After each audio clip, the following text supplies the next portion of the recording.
শোনে, এই যে তোমাদের এমপি সাহেব একসময় কথা বলতো, এখন আমার কোনো কথাই নাই। বাড়িতে যারা যায়, রাস্তায় যাদের সাথে দেখা হয়, শুধু একটাই কথা, এমপি সাহেব আমার কিছু কথা আছে, শুনতে হবে। আমার কোনো কথা নাই, এখন আমার কথা বন্ধ। বলি যে আমি একটু বলি, শোনেন। কয় না, আমারটা আগে শুনেলেন, আমারটা আগে শোনেন। আপনারা বহুত কষ্ট করে এমপি বানাইছি, আমার কথা শুনতে হবে। তার মানে বলতে পারার চেয়ে, বলো, বলতে পারার চেয়ে শুনতে পারাটা অনেক বড় যোগ্যতার কাজ। অনেকে বলতে পারে কিন্তু ধৈর্য ধরে শুনতে পারে না। এই যে তোমরা সকাল 8টায় না কয়টায়, 9:30 শুরু হয়েছে, এখন 12টা বাজাই দিচ্ছে তোমাদের, একদম 12টা বাজাই দিচ্ছে। আমরা যখন কোনো অঘটন ঘটে তখন কি বলি, কি বাজাই দিচ্ছে? তোমাদের ঘড়ির দিকে তাকাও, আমার কথা বিশ্বাস না হইলে। তোমাদের কয়টা বাজাই দিচ্ছে? শিবির তোমাদের 12টা বাজাই দিচ্ছে। এটা যদি ক্যামেরা মোবাইলে চলে গেছে, সব কথা বাদ দিয়ে যদি সাংবাদিক বৃন্দ দয়া করে এই লাইনটুকু ছেড়ে দেয় যে শিবির ছাত্রদের কয়টা বাজাই দিচ্ছে, তাহলে হয়েছে শেষ। এইটা নিশ্চয়ই আমাদের সাংবাদিক ভাইরা করে না, করবেনও না। এটা বোঝার জন্য বলেছি। এই যে দীর্ঘক্ষণ ধরে তোমরা কথা শুনেছো, এই ধৈর্য ধরেছো, কথা শোনার অভ্যাস করেছো, এটার অর্থ হইল আজকে শুনেছো, ভবিষ্যতে তোমরা ভালো বলতে পারবা। এই বলতে পারার যোগ্যতা এখান থেকে আজকে তোমরা অর্জন করেছো। এটার জন্য আরেকবার তোমাদের অভিনন্দন, আরেকবার করতালি তোমাদের সবার জন্য।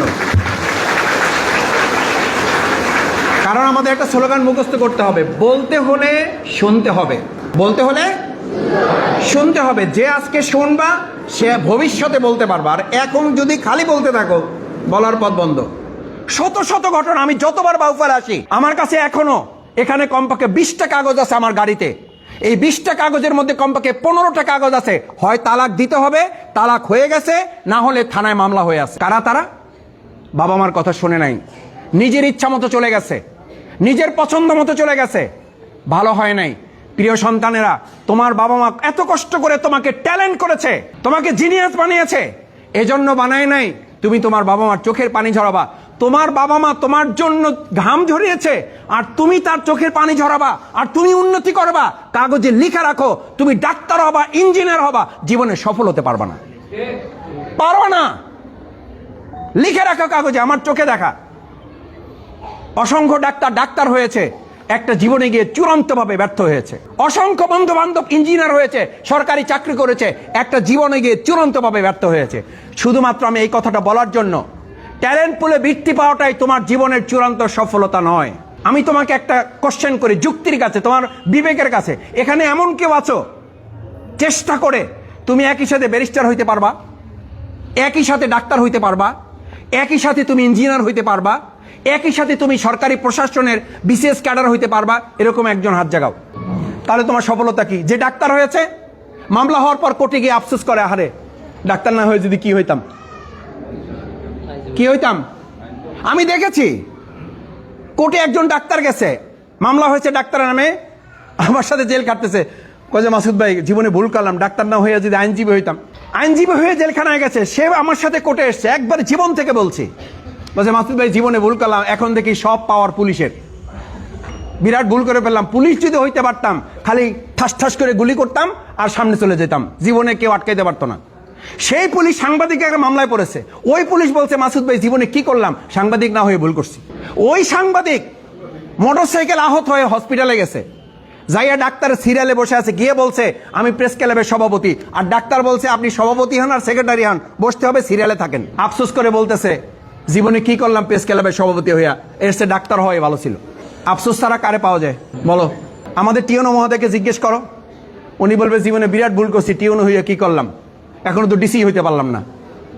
ডিসি মহোদয়কে গিয়ে জিজ্ঞেস করো, জীবনে ডিসি হয়ে কি করলাম, সচিবই তো হইতে পারলাম না, কেবল যুগ্ম সচিব হইলাম। সচিব হয়েছে, তাকে গিয়ে জিজ্ঞেস করো, সেও একই আফসোসের কথা বলবে। আমাদের প্রধানমন্ত্রী তার চেয়ারে বসে দাঁড়িয়ে উঠে বক্তৃতা দিয়ে বলছেন আমি চেয়ারে বসা নাই, আমি আগুনের উপরে বসে আছি, আমার সমস্যা আপনাদের সবার চেয়ে বেশি। তাহলে সফলতাটা কি? আমি যে কথাটা বলার জন্য এই কথাগুলো তোমাদেরকে বলছি, তোমরা ছোট না, আমার এই কথাগুলো আমার চেয়ে ভালো বুঝো। শুধু না, তোমাদের বক্তব্য শুনে মনে হচ্ছে তোমরা সময় দিলে আমাদের চেয়ে ভালো বক্তব্য তোমরা দিতে পারো, ইংরেজি দিতে পারো, বাংলা দিতে পারো, মাদ্রাসায় যারা পড়ে তারা আরবি দিতে পারে। এটা মূল কথা না, সফলতা এটা না। সফলতা হচ্ছে এই সব কিছুর কম্বিনেশন, হচ্ছে এই সব কিছুর কম্বিনেশন হচ্ছে তুমি যদি ভালো ছাত্র ছাত্রী হওয়ার পাশাপাশি একজন ভালো মানুষ হতে পারো, তাহলে তোমার কাছে একজন ডাক্তার থাকবে, তোমার কাছে একজন ইঞ্জিনিয়ার থাকবে, তোমার কাছে একজন ব্যারিস্টার থাকবে, তোমার কাছে একজন পুলিশ থাকবে, তোমার কাছে একজন ডিসি থাকবে, তোমার কাছে একজন ওসি থাকবে, তুমি নিজেই একজন টিওনের ভূমিকা পালন করতে পারবে। কিন্তু সেটার জন্য কি হইতে হবে? একজন ভালো। আসসালামু আলাইকুম রহমতুল্লাহ। সুপ্রিয় দর্শক, বাংলাদেশ ইসলামী ছাত্র শিবিরের বাউফল উপজেলার উদ্যোগে প্রাথমিক বৃত্তি পরীক্ষায় বৃত্তি অর্জনকারী কৃতি শিক্ষার্থীদের সম্মানে সম্বর্ধনা অনুষ্ঠান আয়োজন করে। তো ওই অনুষ্ঠানের প্রধান অতিথি হিসেবে উপস্থিত ছিলেন বাউফলের গণমানুষের নেতা ডক্টর শফিকুল ইসলাম মাসুদ এমপি। তো মাসুদ ভাই সেখানে থেকে অসাধারণ একটা বক্তব্য দিয়েছে, যা ভিডিওর শুরুতে আপনারা সামান্য অংশ শুনলেন। এখন আপনাদের পুরো ভিডিওটা দেখাবো। তো আপনাদের প্রতি অনুরোধ রইল, আপনারা পুরো ভিডিওটা দেখে যাওয়ার চেষ্টা করবেন। খুব সুন্দর একটা আলোচনা করেছেন। তো দর্শক, চলুন আমরা মাসুদ ভাইয়ের পুরো বক্তব্যের ভিডিওটা দেখে আসি। আসসালামু আলাইকুম। শোনা যায় নাই, সাউন্ড একটু খারাপ আছে। আসসালামু আলাইকুম রহমতুল্লাহ। তোমাদের মতো এই বয়সে তো আমাদের মাইক লাগতো না। আমি তোমাদের প্রথমে ধন্যবাদ জানাই যে তোমরা এত বাচ্চারা বসে আছো, এখানে কোনো আওয়াজ নাই, কিন্তু একই সাথে এবার আমার মন খারাপ লাগতেছে, বাচ্চারা এত ভদ্র হয়ে গেল কি করে। আর একবার সালাম দেই, আসসালামু আলাইকুম রহমতুল্লাহ। সালাম দেয়া কি? এই যে মাদ্রাসার এখানে কেউ নাই, তো এই জন্যই অবস্থা। তোমরা তো জানো, তোমাদের শিক্ষিকেরা এটা বলে, তোমাদের শিক্ষক শিক্ষিকারা তোমাদেরকে সালাম দেন, তোমরা সালাম দাও। তো এটা তোমাদের জানতে হবে। আমরা এখানে মুসলিম যারা আছি তাদের এটা একটা সুন্নত, এটা একটা আদব, এটা একটা ভদ্রতা, এটা রাসূল সাল্লাল্লাহু আলাইহি ওয়াসাল্লামের একটা নির্দেশ, এটা একটা ইবাদত। আমাদের প্রথম সম্বোধন হচ্ছে এটা দিয়ে।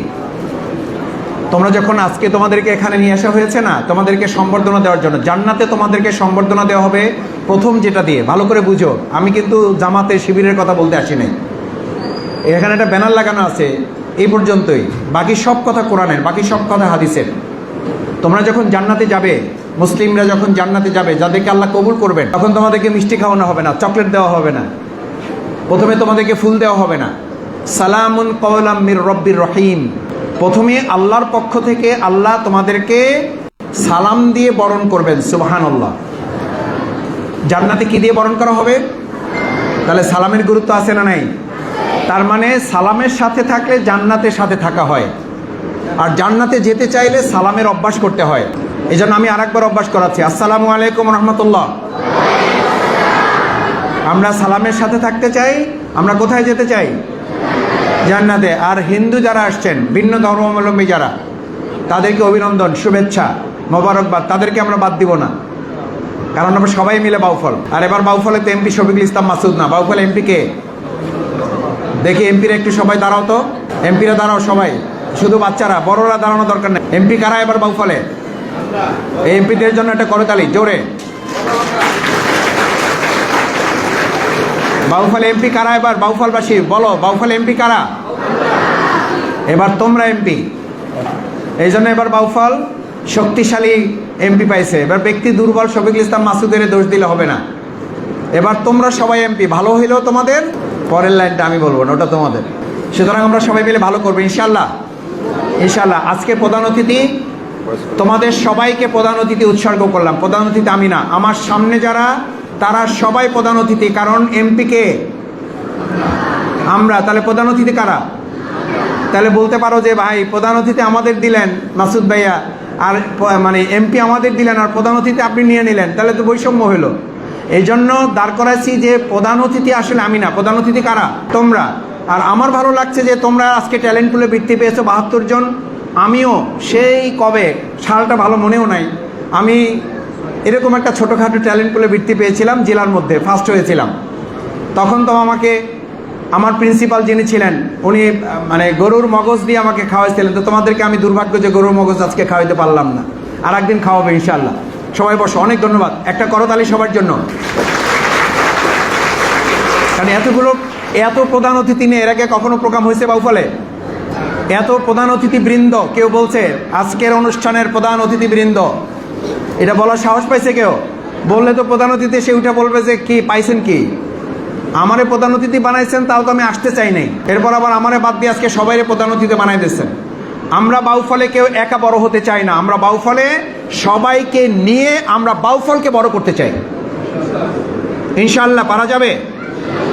1 নম্বর কথা। 2 নম্বর, যে সালাম দিয়ে আজকে শুরু হলো, যে অভিবাদন দিয়ে শুরু হলো, আমাদের ভিন্ন ধর্মপ্রেমী যারা এখানে এসছে, ট্যালেন্ট পুলে তোমরা বৃত্তি পেয়েছো 72 জন, আর 18 জন সাধারণ বৃত্তি পেয়েছো। বৃত্তি এই যে কথা বলতে চেয়েছে সবাই, আরও কথা বলতে পারলে ভালো হতো, কিন্তু মনে রাখো, ভালো করে মনে রাখো, আমি কিন্তু বাচাল প্রকৃতির লোক। বেশি কথা বলে আজকে আমার এই অবস্থা, আমি বিপদে পড়ে গেছি। আমার মতো বেশি কথা বলতে যাও না। বলা হয়ে থাকে তোমরা যারা ট্যালেন্ট মানে কি? ইন্টেলিজেন্স।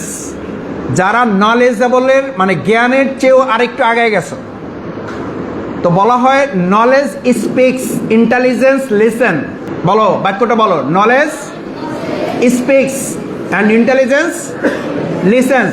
যার জ্ঞান আছে সে কথা বলে, আর যে তার চেয়েও বিজ্ঞ সে শোনে। তাহলে তোমরা কারা? জ্ঞানী না বিজ্ঞ? বিজ্ঞ। তাহলে বলবা না শুনবা? এই পৃথিবীতে এখন পর্যন্ত বলা হয় শ্রেষ্ঠ হচ্ছে সে যে বলে না, যে বলার চেয়ে বেশি শোনে। এই যে তোমাদের এমপি সাহেব একসময় কথা বলতো, এখন আমার কোনো কথাই নাই।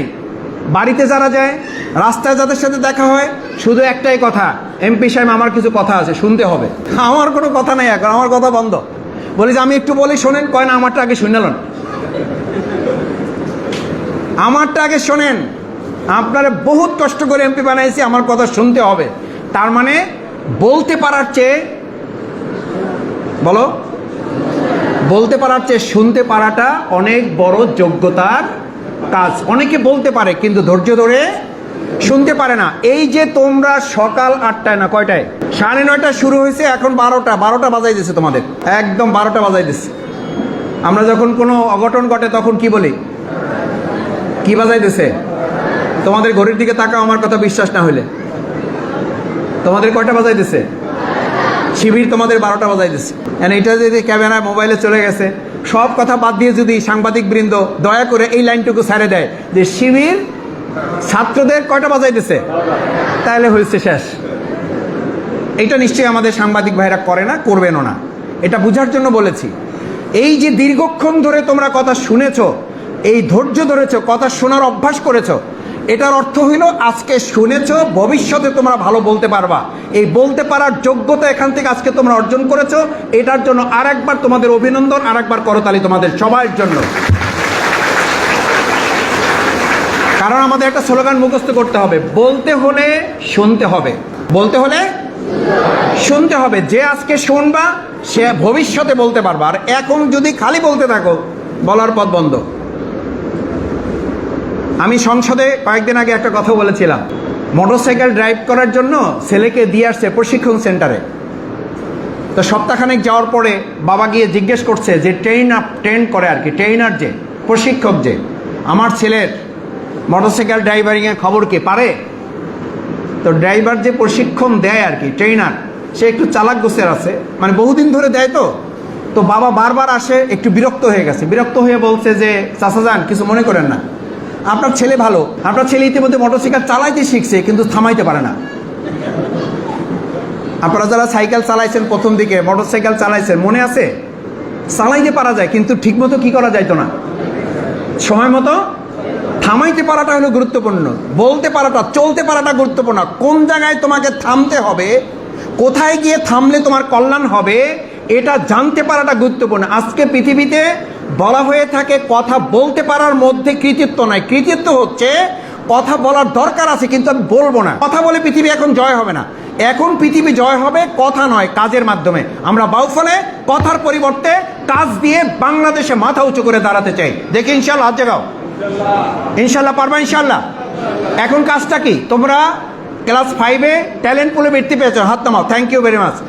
ক্লাস 5-এ তোমরা ট্যালেন্ট পুলে পেয়েছো, জেনারেল বৃত্তি পেয়েছো, সবার জন্য অভিনন্দন। কিন্তু একই সাথে মনে রাখতে হবে, এটা absolutely primary stage, it is the foundation level. Foundation level তুমি ভালো করেছো। দেখবা আমাদের গ্রামে গঞ্জে অনেক বাড়িঘর পড়ে আছে, ফাউন্ডেশন করে রাখছে, দেয়াল হয় নাই, দেয়াল হয়েছে, ছাদ হয় নাই, ছাদ হয়েছে, এখন ঘরের মধ্যে ফার্নিচার নাই, ফার্নিচার হয়েছে, লোকজন নাই। মানে ধাপে ধাপে তোমাকে তো এগোতে হবে, ঘরটা কমপ্লিট করতে হবে। তোমার ফাউন্ডেশন হয়েছে, এইটি তুমি ভালো করতে পারো নাই, তোমার নিচের প্ল্যাটফর্ম করছো, তুমি সাথ দিতে পারো নাই। সাথ হচ্ছে কি? ক্লাস 8-এ বৃত্তি পাইতে হবে, তোমাকে এসএসসিতে ভালো রেজাল্ট করতে হবে। খালি এটা বললে হবে না, I have a GPA 5। I have a বলা হয়েছে তুমি জিপিএ 5 পেয়েছো, ইংরেজি বলো, কয় আই হ্যাভ এ জিপিএ 5, কয় জিপিএ 5 আমার ব্যাগের মধ্যে আছে। এরকম জিপিএ 5 আমাদের দরকার আছে? দরকার নাই। তার মানে হচ্ছে তোমাকে ক্লাস 5-এ ট্যালেন্ট পুলে বৃত্তি পেয়েছো, জেনারেল বৃত্তি পেয়েছো, সবাইকে অভিনন্দন, শুভেচ্ছা জানাচ্ছি। ইসলামী ছাত্র শিবিরের পক্ষ থেকেও জানাচ্ছি, আমি তোমাদের ভাই, আমি তোমাদের ছোট একজন ক্ষুদ্র অভিভাবক, আমি তোমাদের ক্ষুদ্র একজন সেবক, আমি তোমাদের হয়ে কথা বলছি, আমি তোমাদের ধন্যবাদ জানাচ্ছি। সাথে ধন্যবাদ জানাচ্ছি আমি যাদের সাথে বিশেষ করে হ্যান্ডশেক করে আসছি, আমাদের শিক্ষক, আমাদের পিতৃতুল্য যারা মুরব্বী ভাইয়েরা আসছেন, এবং আমি সালাম দিয়ে এসেছি আমাদের শিক্ষিকা যারা আসছেন, অভিভাবকিয়া আমাদের মায়েরা যারা আসছেন। তুমি পড়াশোনা করেছো 3 ঘন্টা, 4 ঘন্টা, 5 ঘন্টা, 6 ঘন্টা, তুমি জানো না তোমার এই বাবা মা তোমার জন্য 18 ঘন্টা কষ্ট করেছেন। আমরা আমাদের সেই শ্রদ্ধাভাজন শিক্ষক শিক্ষিকা বাবা মার জন্য একটা করতালি, তাদেরকে আমরা সম্মানিত করতে চাই।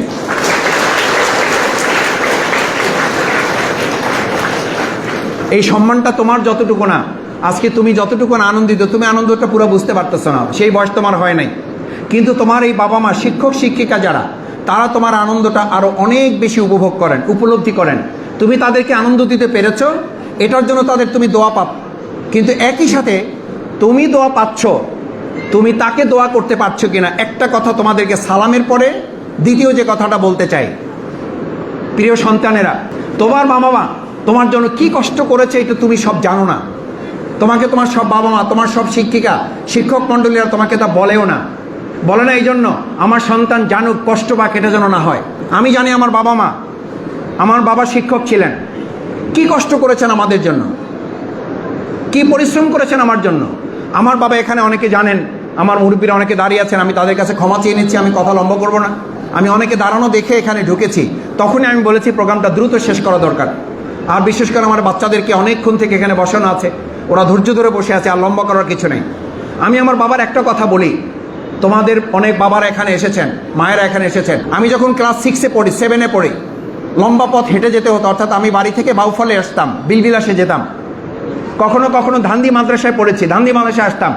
মদনপুরা থেকে ধান্দি মাদ্রাসায় হেঁটে এসে, এটা কল্পনা করতে পারো তোমরা, অনেক কঠিন কাজ, লম্বা বৃষ্টি কাদা, এসেছি ওখানে।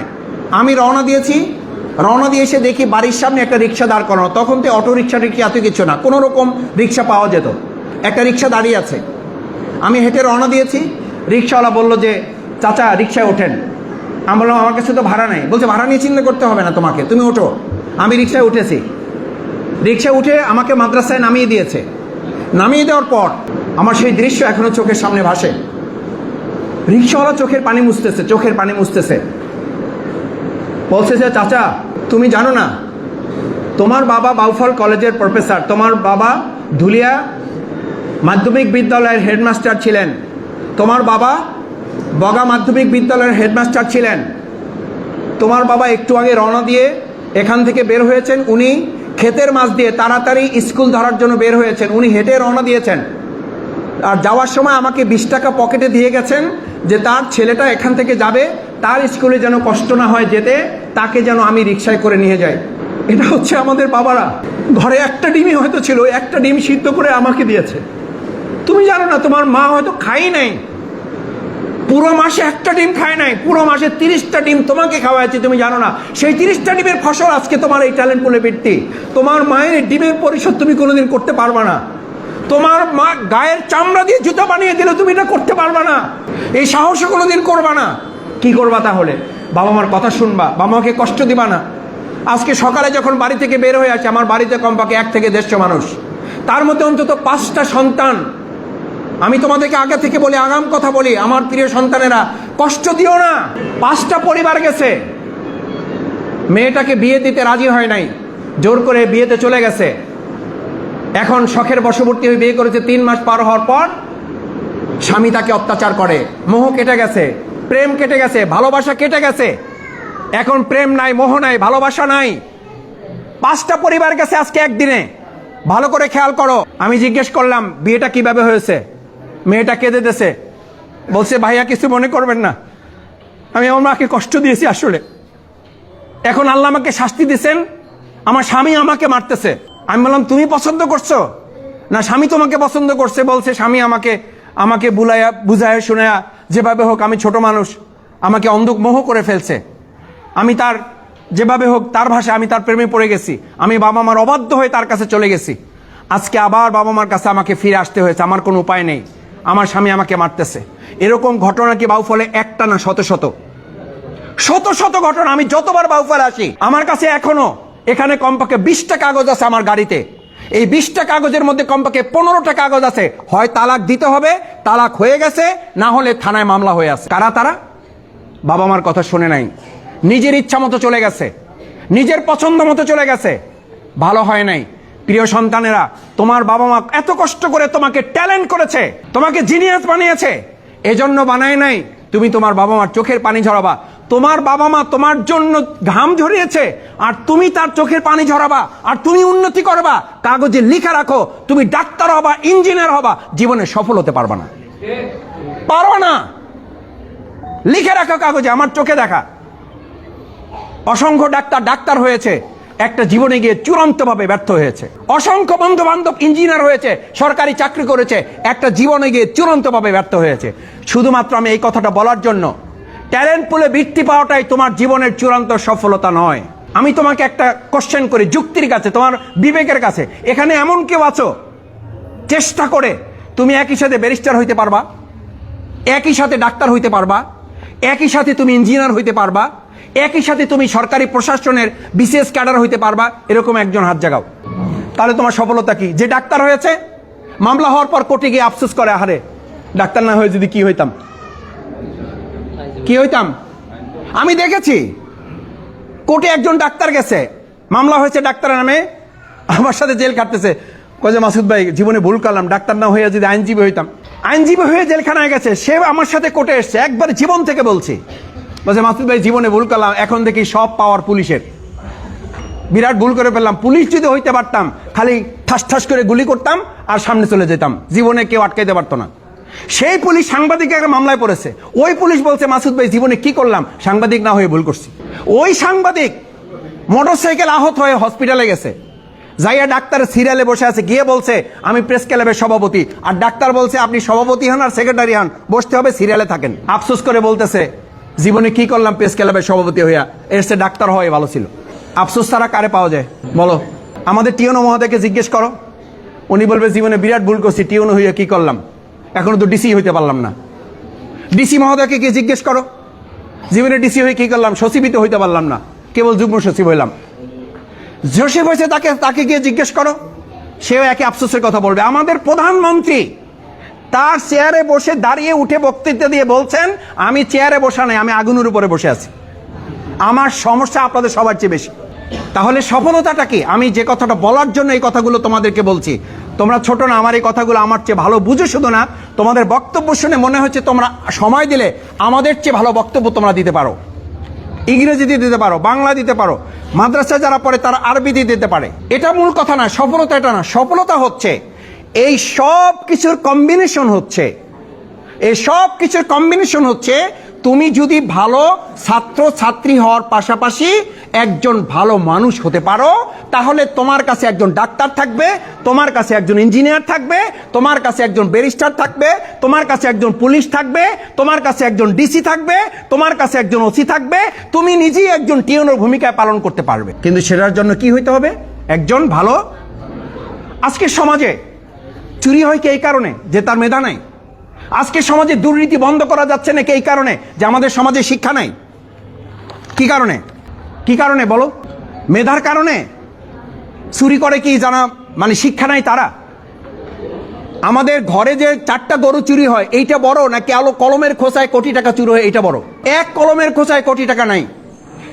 এই যে আমাদের রাস্তাঘাটের সমস্যা, এই রাস্তাঘাটের সমস্যা কি শুধু টাকার কারণে না দুর্নীতির কারণে? দুর্নীতির কারণে। কালভার্টের সমস্যা টাকার কারণে না দুর্নীতির কারণে? দুর্নীতির কারণে। দুর্নীতি কারা করে? যারা শিক্ষা দীক্ষা নাই তারা করে। এই জন্য তোমাদের ব্যাপারে কি বলা হয়েছে? বলা হয়েছে a genius has tradition to break the existing. তোমরা যারা genius, a talented has tradition, a meritorious has tradition to break the existing customs of the society. তোমরা যারা মেধাবী, তোমরা যারা জিনিয়াস, তোমরা যারা ট্যালেন্টেড, তোমরা যারা ইন্টেলিজেন্ট, তাদেরকে সিদ্ধান্ত নিতে হবে ব্রেক টু দ্য এক্সিস্টিং। এই সমাজটা আমরা ভেঙে ফেলবো, কাস্টমস অফ দ্য সোসাইটি, এখানে সুন্দর একটা সমাজ আমরা বিনির্মাণ করব। আমি হাতগুলো দেখতে চাই, পারবা ইনশাল্লাহ তোমরা? যদি পারো তাহলে তোমাদের এই প্রতিভার বিকাশ হবে, আমাদের বাউফল গোটা বাংলাদেশের মানচিত্রে মাথা উঁচু করে দাঁড় করাবো আমরা ইনশাল্লাহ। অনেক ধন্যবাদ তোমাদেরকে। সবশেষ আমাদের অভিভাবক আছে, শিক্ষক শিক্ষিকা মণ্ডলী আছেন, আমাদের বাউফল এলাকাবাসী আছেন। একটা জিনিস ভালো করে আমাদেরকে উপলব্ধি নিতে হবে, সেটা হচ্ছে শিক্ষা মানুষকে কি দেয়? শিক্ষা মানুষকে দেয় বিনয়। বিনয় হচ্ছে এমন একটা জিনিস, সে নিজেই একটা শক্তি। বিনয় শক্তি যার থাকে, দুনিয়ার কোনো শক্তি তাকে পরাজিত করতে পারে না। একটা গাছে যখন ফল ধরে মাথাটা কি উঁচু থাকে না আরেকটু নিচু হয়? তোমার গাছে তো ফল ধরেছে, তুমি তো মানে এখন ট্যালেন্ট বৃত্তি পেয়েছো, তুমি জেনারেল বৃত্তি পেয়েছো। এই বৃত্তি পাওয়ার পর তোমার গাছে ফল ধরেছে, এখন তুমি কি অহংকারী হবে না বিনয়ী হবে? বিনয় হবে। ফল ধরেছে, এখন গাছটা নোয়ানো থাকবে। একই সাথে তোমাকে মনে রাখতে হবে। আমাকে মাঝে মধ্যে বলে, হ্যাঁ মাসুদ ভাই আপনার কি আমাকে গালি দিল, আপনি কিছু বললেন না। আমি বললাম, ভাই গালি তো আমারই দেওয়ার কথা। আমরা তো এই স্বাধীনতার জন্যই তো বাউফলকে আমরা মুক্ত করেছি। আমরা বলেছি বাউফলে মত প্রকাশের স্বাধীনতা থাকবে, দ্বিমত প্রকাশের স্বাধীনতা থাকবে, তবে কেউ কাউকে চরিত্র হনন করতে পারবে না। এখন বলে যে তাহলে আপনাকে গালি দিয়ে আপনি কিছু বলেন না কেন? আমি বলি যে ভাই আপনার বাড়িতে আম গাছ আছে? বলছে আছে। আমি বললাম বড়ই গাছ আছে? বলছে হ্যাঁ বড়ই গাছ একটা তাও আছে। আমি বড়ই ধরে? বলছে ধরে। বলছে ওটা কোথায়? বলছে ওটা দরজার মাঝখানে, সামনে দরজার মাথায়। তাই আমি বললাম টুকটাক দুষ্ট ছেলেরা কি আসে মাঝে মধ্যে? বলছে আসে না মাসুদ ভাই, যন্ত্রণায় অস্থির, এমন দিন নাই, এমন ঘন্টা নাই যে আইসা ঢিল না মারে। তা আমি বললাম ঢিল কেন মারে? ফল আছে না নাই? বলছে ফল না থাকলে আর তো মারার কথা না, ফল আছে বলে তো মারে। তা আমি বললাম তাহলে ঘটনাটা কি হইলো? ঘটনাটা হইলো, তখন বললো যে মাসুদ ভাই আপনি এত পেশাই কথা বলার দরকার আছে? আপনারা বহু লোক গালিগালাজ করে, ওইটা আমরা দেখি, আমরাও বলি। ও যে গালি দেয় ওর দায়িত্ব হলো গালি দেওয়া, ওর দায়িত্ব হলো ঢিল ছড়া। আর গাছে যদি ফল ধরে থাকে ওই গাছে দুই একটা ঢিল আসবে, আসবে বলে কোনোদিন ওই গাছ ফসল শূন্য থাকবে না, বরং গাছের মর্যাদা বাড়ে। সে ওই ঢিল উপেক্ষা করে তার ফসলগুলো গোটা জাতির কাছে সে পৌঁছে দেব। আমাদেরকে গালি দিয়ে কেউ বন্ধ করতে পারবে না। তোমাকেও যদি কেউ অন্যায়ভাবে অত্যাচার করে, জুলুম করে, তুমি মাথা ঠান্ডা রাখবা। তুমি বলবা আমি এসবে জবাব দিতে চাই না, কারণ খারাপ কোনো কিছু জবাব দিয়ে আমার সময় নষ্ট করার মতো সময় আমার হাতে নাই। জেমস বেকনের একটা কথা বলে শেষ করে দিই। জেমস বেকন, বলা হয়েছিল আপনারা এত গালি দেয় আপনি কিছু বলেন না কেন? বলছি তিনটা কারণে বলি না। নাম্বার ওয়ান, আমারে যে গালি দেয় তাও তো নামটা উচ্চারণ করা তো লাগে, আমার নামটা তো প্রকাশ হইতেছে, আলহামদুলিল্লাহ, আল্লাহ শুকর। কারণ আমার নাম না দিয়ে তো আর গালি দেয় না, নাম ধরে তো দেয়। মানুষ জানলো নেগেটিভ প্রচারটাও কখনো কখনো একটা প্রচার। দুই নাম্বার হলো আমারে গালি দেয় এই জন্য তার নিজের ভালো কিছু বলার নাই বিধায় আমারে গালি দেয়। আর আমারে গালি দিতে দিতে তার ভালো কিছু বলার সুযোগই তো নাই। আমারে গালি দিতে দিতে তার টাইম শেষ, বলবে কি? মানুষ জানবে এক সময় যে এই লোকটা ভালো কিছু বলে না, খালি গালি দিতে দিতে টাইম শেষ করে, এর দিয়ে কিছু হবে না। সুতরাং তাকে এই কাজে ব্যস্ত থাকতে দেন। নাম্বার থ্রি, তিন নাম্বারটা ছিল সবচেয়ে ইম্পর্টেন্ট। বলো তাহলে আপনি তার ব্যাপারে বলেন না কেন কিছু? বলছে তিন কারণে বলি না। পরের তিন নাম্বার কারণটা হইল তার এই বলার মধ্যে আমি খেয়াল করি আমার সবচেয়ে বড় বন্ধু হলো এই গালি দেয় যে, কারণ সবসময় তোষামত করা লোকের আশেপাশে যারা থাকে তাদের কারণেই স্লিপ হয়, তাদের কারণেই আমি বিপদগামী হইতে পারি। কারণ তোষামত যারা করে তারা কখনো আমার ভুলটা ধরিয়ে দেওয়ার সাহস পায় না। এই যে লোকটা গালি দিতেই আছে, হয়তো 10টা গালি তার ব্যাঠিক, একটা গালি যদি ঠিক হয় আর ওটা যদি আমার সাথে কমন পড়ে, আমি তার থেকে শিক্ষা গ্রহণ করি যে এটা থেকে আমার সংশোধন হইতে হবে। This is very important, this is very important আমার ছাত্র জীবন থেকে। এই জন্য বাউফল অনেকে বলে, একবার শুধু আমি একটু কড়া কথা বলেছিলাম, আমি আর বলবো না, বলে দিলাম। ওই দিন বলেছি, আমাকে মানে রীতিমতো আমাকে বলছে যে মাসুদ ভাই বাউফলে এবার এমপি নাই, বাউফল এমপি এবার খুবই দুর্বল, বাউফলের এমপি এবার নাকি মানে কোনো ইসের মধ্যে পড়ে না। তা আমি তখন ওই যে ঈদের সময় এসে একটা কথা বলে গেছিলাম। আমি পরে বললাম যে ভাই এই কথাটা বলার উপযুক্ত আমি না, এই অভ্যাস আমার নাই। কিন্তু আমি দেখলাম যে মানে বাউফলবাসীর মধ্যে একটা অস্থিরতা তৈরি হয়ে গেছে। কিন্তু এটা মনে রাখবেন, ওই যে বললাম বিনয় এমন একটা শক্তি, আপনার ইট পাটকেল না, আপনার চাইনিজ রাইফেল না, AK-47 এর শক্তি বিনয় দিয়ে মোকাবেলা করা সম্ভব। আমরা বাউফলে সেটা করবো ইনশাআল্লাহ। কারণ বাউফলতে এরকম অপশক্তি, এরকম গালিগালাজের শক্তি আমরা 55 বছর দেখছি না দেখি নাই? দেখছি, এটা দিয়ে আমাদের কোনো লাভ হয় নাই। আমরা এখন 5 বছর বিনয়ের শক্তি দেখতে চাই। রাজি আছে ইনশাআল্লাহ? তোমরা অভিভাবকরা ইনশাআল্লাহ রাজি আছেন? একটু ধৈর্য ধরতে হবে, দেখবেন যে আমরা বিনয়ের শক্তি দিয়া, ভালোবাসা দিয়া, সহানুভূতি দিয়া, মমত্ববোধ দিয়া আমরা সবাইকে নিয়ে আমরা বাউফলটা এগিয়ে যেতে পারবো। আল্লাহ আমাদের তৌফিক দান করুন। আবারও আমাদের প্রিয় প্রাণপ্রিয় শিক্ষার্থীদের জন্য একটা করতালি দিয়ে আমরা তাদেরকে অভিনন্দন জানিয়ে, আমরা তাদের ধৈর্যের জন্য, তাদের আজকের এই সহনশীলতার জন্য, আমাদের শিক্ষিকা, আমাদের অভিভাবকবৃন্দ যারা কষ্ট করে এসছেন, ইসলামী ছাত্র শিবিরের জন্য আপনারা দোয়া করবেন। ছাত্র শিবির যেন এই কাজগুলো করতে পারে। আমরা বাউফল কলেজে যখন পড়ছিলাম তখন আমাদেরকে কেউ কেউ বলছিল মাসুদ মিয়া এমপি হওয়ার জন্য এই কাজগুলো করতেছেন। আজকে কি বলবেন? কি বলবেন বলেন? ওই জন্য বলছি, এগুলোর আর জবাব দিতে চাই না। বাউফলে এই কাজ ইতিপূর্বে কোনো এমপির দ্বারা দেখার সুযোগ আপনাদের হয়েছে কিনা আমার জানা নাই, আমার জানা নাই। আর এই কাজ এখন কোনো বর্তমান ছাত্র সংগঠন আর কেউ করবে কিনা, করে থাকলে আলহামদুলিল্লাহ, করা উচিত, কিন্তু আমি জানি না তারা করবে কিনা। আমি সেই জন্য বলছি, ছাত্র শিবিরকে আমি বলি না যে খুব ভালো সংগঠন, কিন্তু ছাত্র শিবিরকে আপনি পছন্দ করবেন এই কারণে আপনার সন্তানকে শুধু আজকে একটা ক্রেস্ট দিচ্ছে না। এই ক্রেস্ট শুধুমাত্র একটা 200 টাকার দাম নয়। এই ক্রেস্ট হচ্ছে আপনার ছাত্র, আপনার প্রাণপ্রিয় সন্তান, সে 5 ওয়াক্ত নামাজের জন্য তাকে চেষ্টা করাবে, তাকে কোরআন পড়ানোর চেষ্টা করাবে, তাকে আপনার মুখে, তার সন্তানের মুখে কথা তুলে দেবে, অকুর রব্বির হামহুমা কামা রব্বায়ানি সগীরা, এই কথা শিখাই দেবে। আপনার সন্তানকে আপনি যদি আগে মৃত্যুবরণ করেন আল্লাহর ফয়সালায়, আপনার সন্তান যেন আপনার নামাজের জানাজার ইমামতি করতে পারে, সেই যোগ্যতা তৈরি করে দেবে বাংলাদেশ ইসলামী ছাত্র শিবির। আসুন, আপনার প্রতিষ্ঠানের পাশাপাশি ইসলামী ছাত্র শিবিরের কাছে আপনার সন্তান নিরাপদ, ইসলামী ছাত্র শিবিরের কাছে আপনার সন্তান জান্নাত উপযোগী। আপনার সন্তান ছাত্র শিবিরের কাছে কোরআন পড়া, 5 ওয়াক্ত নামাজ পড়া, যে ধর্ম, যদি হিন্দু ধর্মাবলম্বী হয় তাহলে সে একজন সৎ মানুষ হিসেবে গড়ে উঠবে। সেই প্রত্যাশা ব্যক্ত করে ছাত্র শিবিরের জন্য দোয়া আছে, আমার জন্য দোয়া আছে। আপনাদের প্রতি ধন্যবাদ, কৃতজ্ঞতা জ্ঞাপন করে আমার কথা শেষ করছি। আল্লাহ হাফেজ। বাংলাদেশ জিন্দাবাদ, বাংলাদেশ ইসলামী ছাত্র শিবির জিন্দাবাদ। সকলের জন্য আরেকটা করতালি দিয়ে আমরা শেষ করতে চাই। সুপ্রিয় দর্শক, আপনারা ডক্টর শফিকুল ইসলাম মাসুদ ভাইয়ের ভিডিওটা দেখলেন। তো মাসুদ ভাইয়ের কথাগুলো আপনাদের কাছে কেমন লেগেছে তা অবশ্যই কমেন্ট করে জানিয়ে দেবেন। ভিডিওটা ভালো লাগলে শেয়ার করবেন। সকলকে ধন্যবাদ। আসসালামু আলাইকুম রহমতুল্লাহ।